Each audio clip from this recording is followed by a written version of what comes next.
Bé,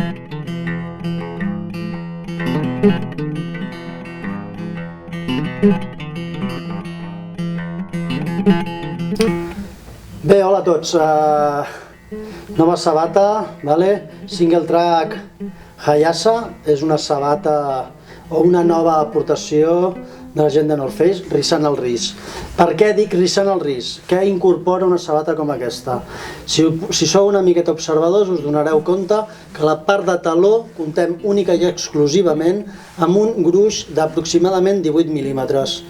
La part frontal té un gruix aproximadament de 8 mil·límetres. Això vol dir que tenim molt poca diferència entre taló i part frontal del nostre peu.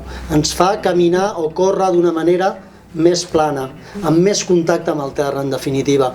Una altra cosa que podem observar és que té un xassis, ells li diuen alguna cosa així com cradle o cradle, és igual. La qüestió, això no és la gran novetat a la meva manera d'entendre, doncs perquè hi ha molts fabricants que utilitzen ja de manera clara els xassis. Què aconseguim de totes maneres amb un xassis? En definitiva, aconseguim tindre una sabata amb força resistència a la torsió lateral. Això ens dona molta estabilitat i l'altra part important que ens donaria un xassis és una defensa clara sobre el nostre taló i la part, diríem, mitja del peu.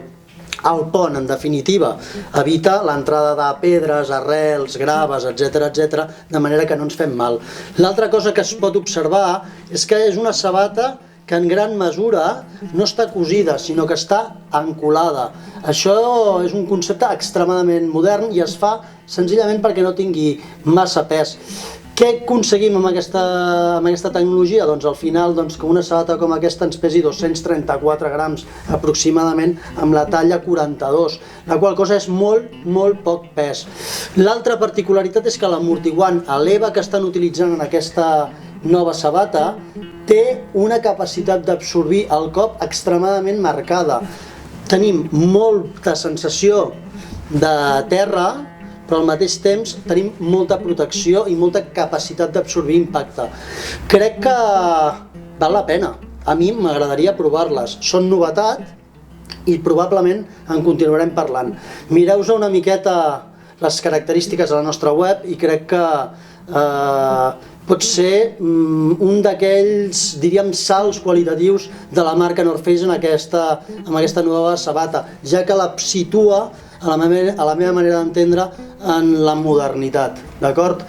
Molt bé, sabata per als trail runners, que més puristes probablement, on el que busqueu és molt bones sensacions i notar molt el terra, d'acord? Vinga, ens veiem, fins una altra.